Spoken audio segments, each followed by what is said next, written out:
Hi hello ನಮಸ್ತೆ. ನಿಧಿ ಕನಸಿನಲ್ಲಿ ಕರ್ಣನ ಕನವರಿಕೆ ಜೋರಾಗಿದೆ. ಏನೇ ಪರಿಸ್ಥಿತಿ ಎದುರಾದರೂ ಕರ್ಣನ ಜೊತೆ ಕನಸಿನ ಲೋಕಕ್ಕೆ ಜಾರಿ ಬಿಡ್ತಾಳೆ ನಿಧಿಮ.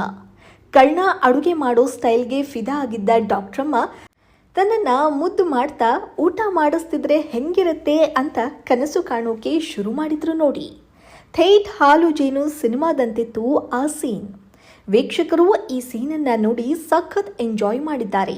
ಇನ್ನು ಶೂಟಿಂಗ್ ವೇಳೆ ನಡೆದ ಸೀನ್ ಸಖತ್ ಮಜವಾಗಿದೆ. ಭಾಗ್ಯಲಕ್ಷ್ಮಿ ಸೀರಿಯಲ್ ನಟಿ ಪದ್ಮಜಾ ರಾವ್ ಅವರ ಮನೆಯಲ್ಲಿ ಶೂಟಿಂಗ್ ನಡೆದಿದೆ. ಭವ್ಯ ಕಿರಣ್ ಸಖತ್ ಎಂಜಾಯ್ ಮಾಡ್ತಾ ಪಾತ್ರಕ್ಕೆ ಜೀವ ತುಂಬಿದ್ದಾರೆ. ನೆನ್ನೆ ಸಂಚಿಕೆನೂ ಅಷ್ಟೇ ಸೂಪರ್ ಆಗಿ ಮೂಡ್ ಬಂದಿದೆ. ನಿಧಿ ಶ್ರೀಕೃಷ್ಣನ ಭಕ್ತೆ. ಕರ್ಣನಿಗೆ ಕಾಲ್ ಮಾಡಬೇಕು ಅಂತ ಹಂಬಲಿಸ್ತಿದ್ದ ನಿಧಿಗೆ ಅಕ್ಕ ನಿತ್ಯ ಕಾಲ್ ಮಾಡೋಕೆ ದಾರಿ ಮಾಡಿಕೊಟ್ಲು. ಆಗ ಕೃಷ್ಣನ ವೇಷದಲ್ಲಿ ನಮ್ರತಾ ಕಾಣಿಸ್ಕೊಂಡಿದ್ದು ಚಂದವಾಗಿತ್ತು. ಕಿರಣ್ ರಾಜ್ಗೂ ಕೃಷ್ಣನ ವೇಷ ತೊಡಿಸಿದ್ರು. ಭವ್ಯ ರಾಧೆಯ ರೂಪದಲ್ಲಿ ಪ್ರೀತಿಯ ಮೆರವಣಿಗೆ ಹೊರಟಿದ್ರು. ಒಟ್ನಲ್ಲಿ ಕೃಷ್ಣನನ್ನ ರಾಧೆ ಆರಾಧಿಸೋ ರೀತಿ ಕರ್ಣನನ್ನ ಮನದಲ್ಲೇ ಹಚ್ಚಿಕೊಂಡಿರೋ ನಿಧಿಗೆ ಬಿಗ್ ಶಾಕ್ ಎದುರಾಗಲಿದೆ. ಕಾಲೇಜಿನ ತುಂಬ ಕರ್ಣ ನಿಧಿ ಬಗ್ಗೆ ಕೆಟ್ಟದಾಗಿ ಬಿಂಬಿಸೋ ಫೋಟೋಗಳನ್ನ ಅಂಟಿಸಿದ್ದಾನೆ ಕರ್ಣನ ತಮ್ಮ ಸಂಜು. ಇದಕ್ಕೆ ಕರ್ಣ ತಿರುಗೇಟು ಕೊಡ್ತಾನಾ?